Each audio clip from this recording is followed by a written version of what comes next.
I like this book because it is about our state, Washington. It's called A Halloween Scare in Washington by Eric James. Prepare if you dare for a Washington scare, a night of pure terror to whiten your hair. Look, there's the Space Needle. A tale full of sights that are best left unseen. You ready? You sure? This was my Halloween. The werewolves howled loudly, "Howl!" and the moon shone so bright. I stayed in my bedroom and the curtains shut tight. My heart started pounding. My knees felt so weak, but being a brave kid, I just had to peek.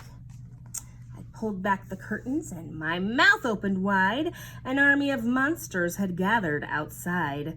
They staggered and stumbled and lurched down the streets with bags full of cookies and candy corn treats. Emerging from sewers and houses and stores came creatures and critters with ravenous roars. Then more came along from all over the state. They filled up the streets at a dizzying rate. So this is Washington Waffles, and this says Washington Tours. From Bellevue, Seattle, Olympia, true, a mountain of monsters, the mutliest crew, all gathered together for one spooky night to seek out the living and give them a fright. The thunder clapped loudly with terrible booms, and the witches dodged lightning and clung to their brooms. The two-headed doggies tried chasing their tails, and banshees let loose with their hideous wails. The vampires hung out on the street in their gangs and grinned just to show off their pearly white fangs. The mummies moaned loudly and swayed side to side, while Frankenstein stomped around town with his bride. From out of the mountains a Sasquatch appeared. He thought he was scary and he hoped to be feared. But nobody screamed as he walked down the street. Instead, they all laughed at his two dainty feet. That means little. The bugs came from Redmond and buzzed all about. The locals closed windows and to keep them all out. Those green darner dragonflies used to be tame, but they flew down the street belching fountains of flame. The creepies were crawly, the crazies were crazed. The Vancouver zombies had eyes that were glazed. The Bellingham ogres were ugly as sin, with big bulging noses and warts on their chin. The ghouls danced around, but they were lacking in soul. The gargoyles could rock, and the headless could roll. Although the whole spectacle seemed to spell doom, I foolishly thought I'd be safe in my room. But then something happened that made my heart jump. From somewhere below me, I heard a big thump. I froze for a moment, as quiet as a mouse. Yes, I could hear noises from inside the house. I put on my slippers and I pulled on my robe. I shook like a leaf, but I don't think it showed. Then slowly but surely I crept down the stairs, preparing myself for the biggest of scares.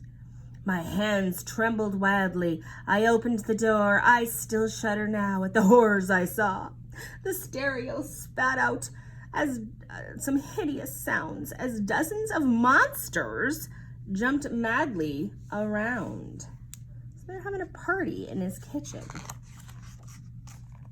The sight was horrific. It made my skin crawl. These monsters were having a Halloween ball. And this guy says, I love Washington. And right in the middle, one monster loomed tall, the hairiest, the scariest monster of all. He turned around and he saw me and I fell to my knees. I'm not very tasty, so don't eat me, please. He beamed ear to ear and he broke free from the huddle.